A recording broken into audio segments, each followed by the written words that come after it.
Hello and welcome to my YouTube channel.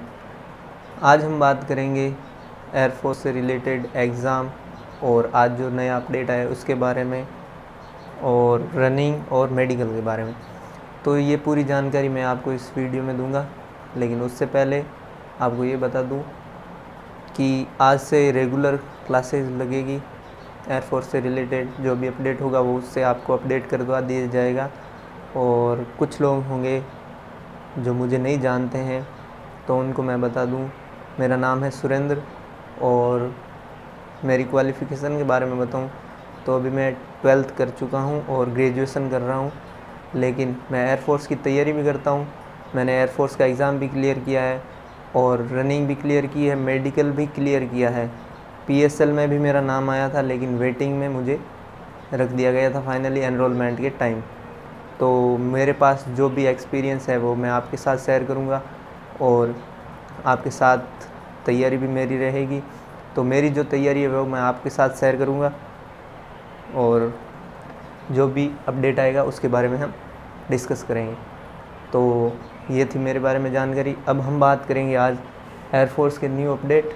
जो update ये आ चुका है कि नवंबर के फर्स्ट वीक में आपके एग्ज़ाम की डेट या एग्ज़ाम कंडक्ट कराने के वो एफ़र्ट्स कर रहे हैं, यानी प्रयास कर रहे हैं। तो और सेकंड बात है फ़ेज़ 1 यानी रिटन एग्ज़ाम। एयरफोर्स के बारे में अब मैं पूरी डिटेल बता रहा हूँ। जो लोग नए हैं और जो लोग एयरफोर्स ज्वाइन करना चाहते हैं, यानी कि एक्स ग्रुप या वाई ग्रुप में जिसमें भी वो लोग जाना चाहते हैं, तो उनके लिए ये हेल्प करेगा video.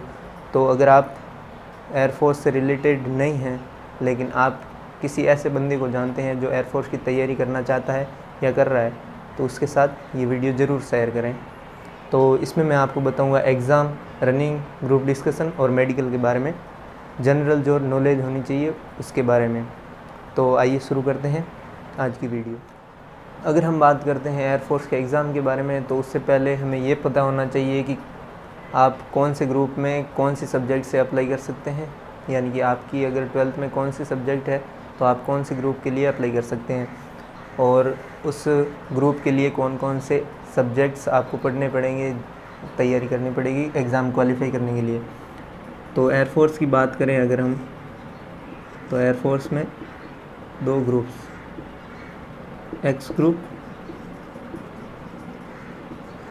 And Y group. This one is technical group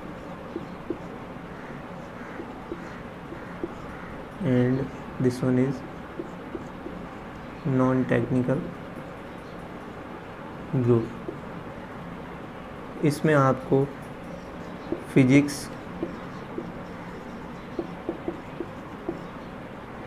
maths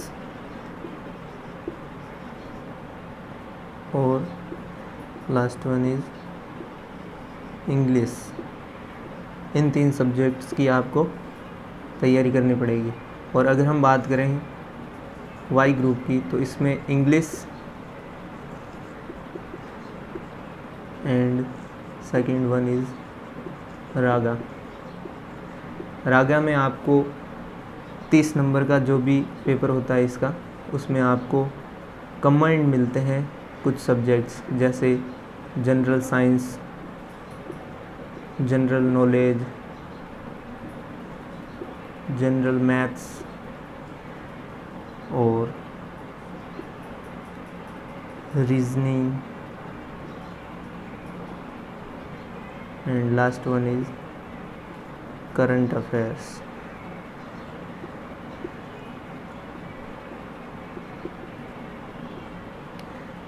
तो ये है आपके एग्ज़ाम का जो भी टॉपिक वगैरह होते हैं वो इससे रिलेटेड होते हैं। तो ये होती है एग्ज़ाम के बारे में डिटेल्स। और इसमें आपके फ़िज़िक्स के 25 क्वेश्चंस होते हैं, मैथ्स के 25 एंड इंग्लिश के 20 क्वेश्चंस होते हैं। इसमें भी आपके 20 क्वेश्चंस और रागा में 30 क्वेश्चंस जो इन सब से मिलकर होते हैं। तो अगर हम बात करें कि एक्स ग्रुप में कौन अप्लाई कर सकता है और वाई ग्रुप में कौन अप्लाई कर सकता है, तो इसमें ट्वेल्थ में जिसके साइंस मैथ्स सब्जेक्ट रहा है वो एक्स ग्रुप के लिए अप्लाई कर सकते हैं। और वाई ग्रुप के लिए बात करें तो अगर आपके ट्वेल्थ में आर्ट्स, कॉमर्स या साइंस कोई भी सब्जेक्ट है तो आप वाई ग्रुप के लिए अप्लाई कर सकते हैं। ये हुई इसके बारे में, एग्ज़ाम के बारे में डिटेल्स। जब आप इन सब की तैयारी करेंगे तो आपको पहले एग्ज़ाम क्लियर करना पड़ेगा, फिर एग्ज़ाम क्लियर करने के बाद आपको फ़ेज़ 2 यानी रनिंग और ग्रुप डिस्कशन तैयारी करनी पड़ेगी। तो और इसमें एक SRT भी होता है रनिंग के बाद में, जो होता है सिचुएशन रिएक्शन टेस्ट। इसमें आपके 45 क्वेश्चंस होते हैं जो सिचुएशन बेस्ड होते हैं। इसमें आपको कुछ ऐसी सिचुएशंस दी जाएगी जिसमें आप खुद को रख के उस सवाल को आपको देखना होगा कि आपको कैसे उस एग्ज़ाम में क्वालिफाई करना है। वो सिचुएशन बेस्ड होंगे तो ये आप पर डिपेंड करता है उसको कैसे टैकल करें। तो ये होती है एग्ज़ाम से रिलेटेड चीज़। इसमें आपको अगर टाइम के बारे में बताएं तो इसके लिए टाइम दिया जाता है 20 मिनट एंड 20 मिनट्स, यानी कि 1 घंटा आपको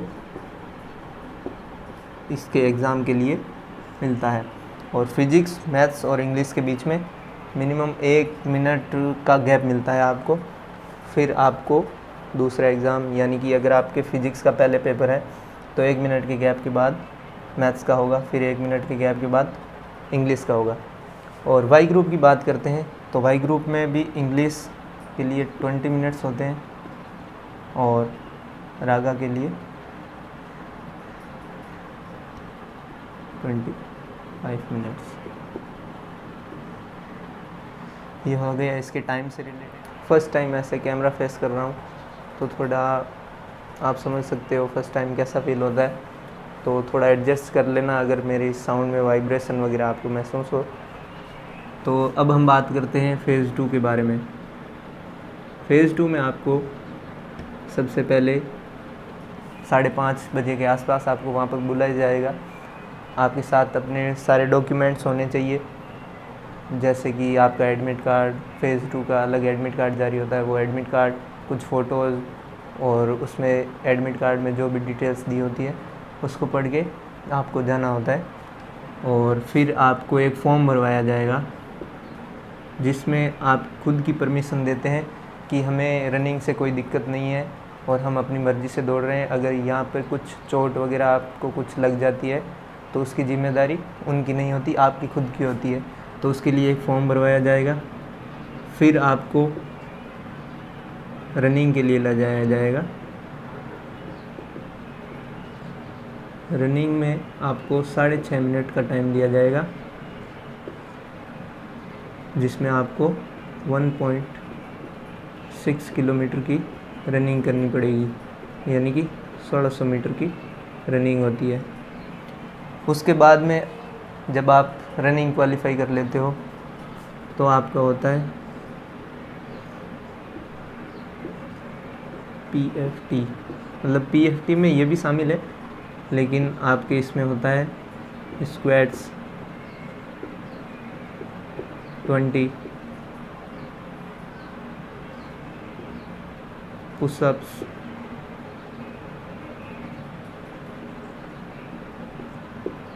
10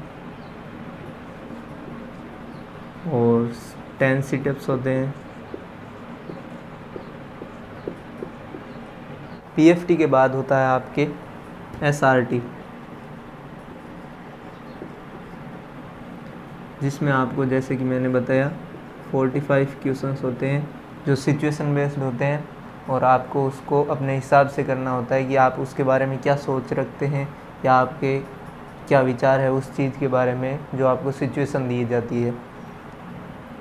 और फिक्स इसी बार, इससे पहले नहीं हुआ था, इसी बार जब मैंने क्वालिफाई किया था तो इस बार एसआरटी के साथ ही एक इंग्लिश का भी पेपर हुआ था जिसमें 20 क्वेश्चंस थे और आपको इसमें भी क्वालिफाई करना ज़रूरी था।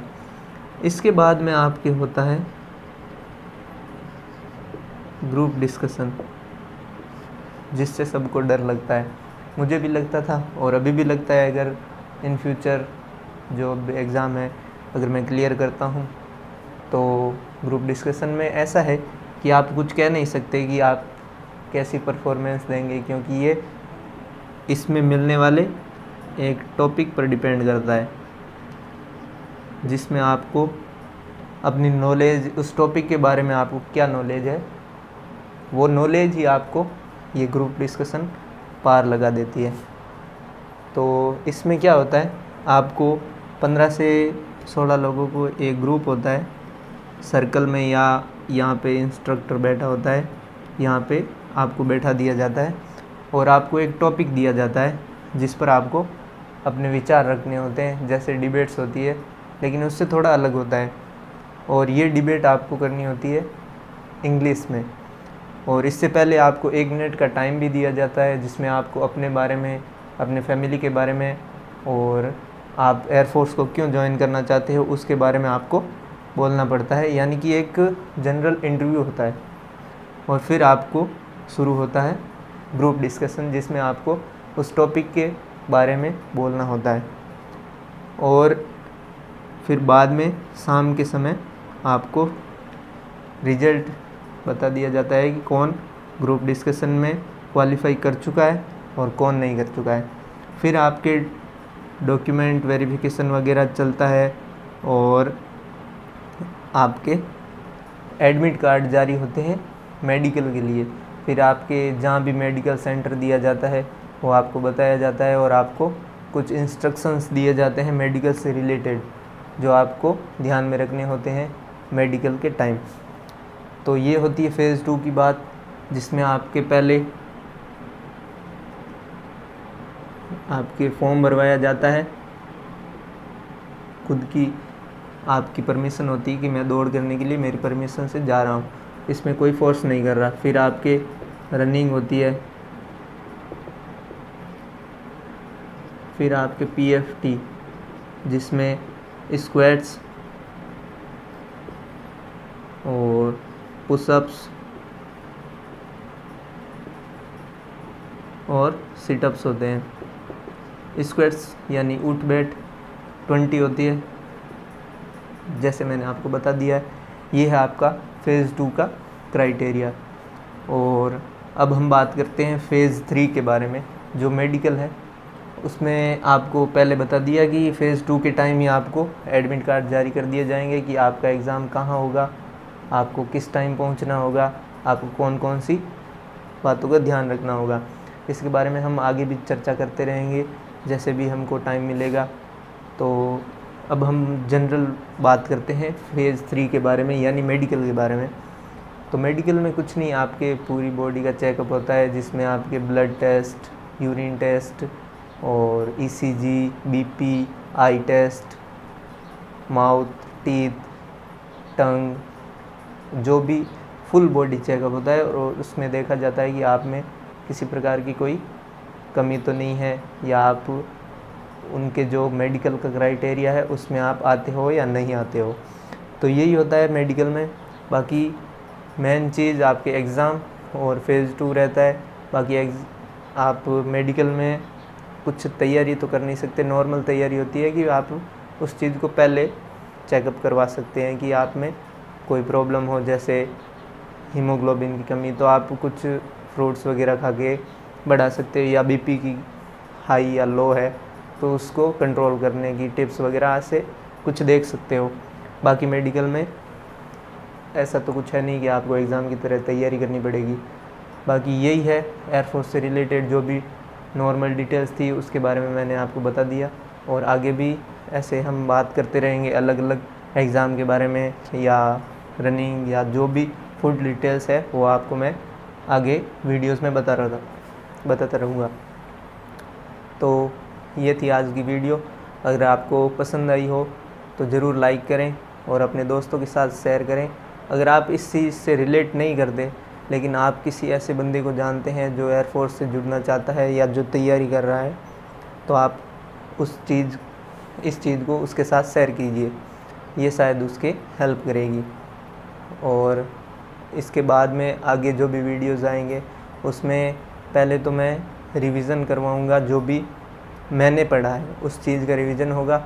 और जो एग्ज़ाम दे रहे हैं, अभी जो एग्ज़ाम होने वाला है उस एग्ज़ाम को जो दे रहे हैं उनके लिए भी वो रिवीज़न होगा, तो आप उस चीज़ से जुड़ सकते हैं। और उसके बाद में मैं रेगुलर क्लासेस भी लगाऊंगा, जिसमें एयरफोर्स की क्लास होगी, मेनली एक्स ग्रुप की होगी, और बाद में वाई ग्रुप के भी रीजनिंग और जनरल साइंस के आपके क्वेश्चन प्रोवाइड करवा दिए जाएंगे। तो ये थी आज की वीडियो। अपने दोस्तों के साथ शेयर करना ना भूलें और इस चैनल को सब्सक्राइब कर लें। Thank you.